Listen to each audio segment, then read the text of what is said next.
Peace lies in Moscow. When the great nobles of Russia see us masters of the capital, they will think twice about fighting on.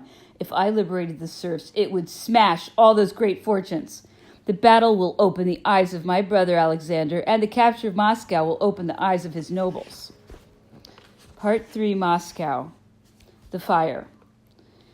Moaisk was nothing but a vast hospital. Generals, officers, privates, all arrived there seeking the help which none could give.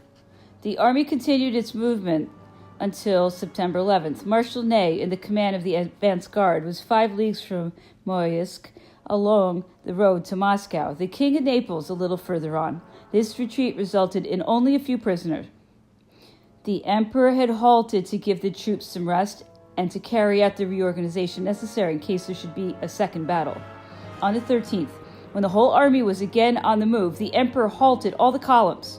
Our cavalry were so exhausted that they could not push their reconnaissance to any distance, and at the moment we knew so little of the enemy's movements that, doubtful as to the direction taken by Kutuzov, of whom there was no news, the emperor judged it advisable to pause. He had not received any reports from Prince Poniatowski on our right, and was for a moment uneasy about him, since he felt that the Russians might have taken advantage of our rest to fall upon us from that side and threaten our flank and rear in the hope of stopping, or at least delaying, our entry into Moscow until they had received replies from Petersburg.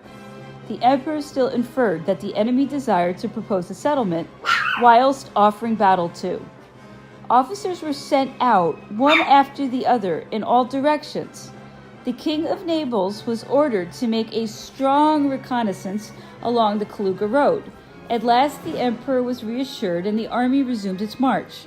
He was delighted to learn that the enemy, encumbered with wounded and baggage, were taking the Moscow road, where, according to various reports, outworks had been thrown up in preparation for a second battle.